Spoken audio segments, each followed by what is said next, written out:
पे रेट चाहिए, for example ये लेवल ऑफ लिक्विडिटी है और मार्केट यहाँ पे आया आया ठीक है, आया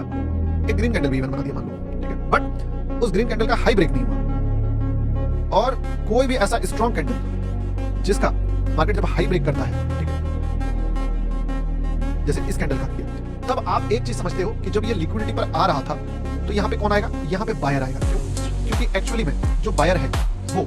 इस जगह पे निकल चुका है, उसने सेल ऑर्डर डाला। अब ये जो बायर ने जो यहां से यहां तक में बायर किया था, इसने सेल ऑर्डर डाला, ये सेल ऑर्डर एक्चुअली में कोई तो ले रहा है, तभी तो मार्केट चल रहा है। और अगर सेलर ज्यादा होता और बायर कम होता तो ये ऐसे ही और फॉल करते जाता। लेकिन इस पॉइंट पे, सिर्फ इस पॉइंट पे ऐसा हुआ कि जितना भी सेलर्स ने माल बेचा उससे ज्यादा बायर्स ने माल खरीदा, तभी तो जाके एक रेड कैंडल या ग्रीन कैंडल के ऊपर गया, यानी कि सेलर से ज्यादा यहाँ पे बायर आया। और जब यहाँ पे सबसे ज्यादा बायर आया तो आप इस चीज को देख के सिम्टम्स लेके माइंड में ये डाल सकते हो कि अगर यहाँ पे सेलर्स से ज्यादा बायर है, कहाँ पे, लिक्विडिटी के एरिया पे, यानी कि पीक नेगेटिविटी के एरिया पे, तो इसका मतलब है कि जितने भी रिटेलर्स ने पोजीशंस काटा है उन सारे पोजीशंस को किसी बड़े प्लेयर्स ने यहाँ पे एक्यूमुलेट किया है। और ये बंदा अगर अब इतना देर तक एग्रेसिव नहीं था, गिरने दे रहा था, बट ये एक ही कैंडल है जिस पे सेलर से ज्यादा बायर आया है, तो इस पे मैं दाव लगा सकता हूँ। इसके ऊपर एंट्री या इसके क्लोजिंग पे एंट्री लेके मैं इसके नीचे स्टॉप लॉस डालूंगा और फिर मैं एक्सपेक्ट करूंगा कि मार्केट यहाँ से ऊपर जाएगी। ये पहला कैंडल है लिक्विडिटी के पास, जहां पे रिटेलर का स्टॉप लॉस हिट होता है, जहां पे सेलर से ज्यादा बायर आया। और यही रीजन है कि आपको इस जगह से इस जगह तक में अगर आप ध्यान से देखिएगा तो किसी भी कैंडल का हाई ब्रेक मार्केट नहीं कर पा रहा था, ठीक है। इवन इसका हाई ब्रेक नहीं हुआ, इसका हाई ब्रेक नहीं हुआ, कैंडल क्लोज किया, मतलब क्या, एक बायर ने 1 मिनट का कैंडल क्लोज किया, बट अगली बार फिर से सेलर उस पर डोमिनेट कर दिया और उसको नीचे लेके चला गया।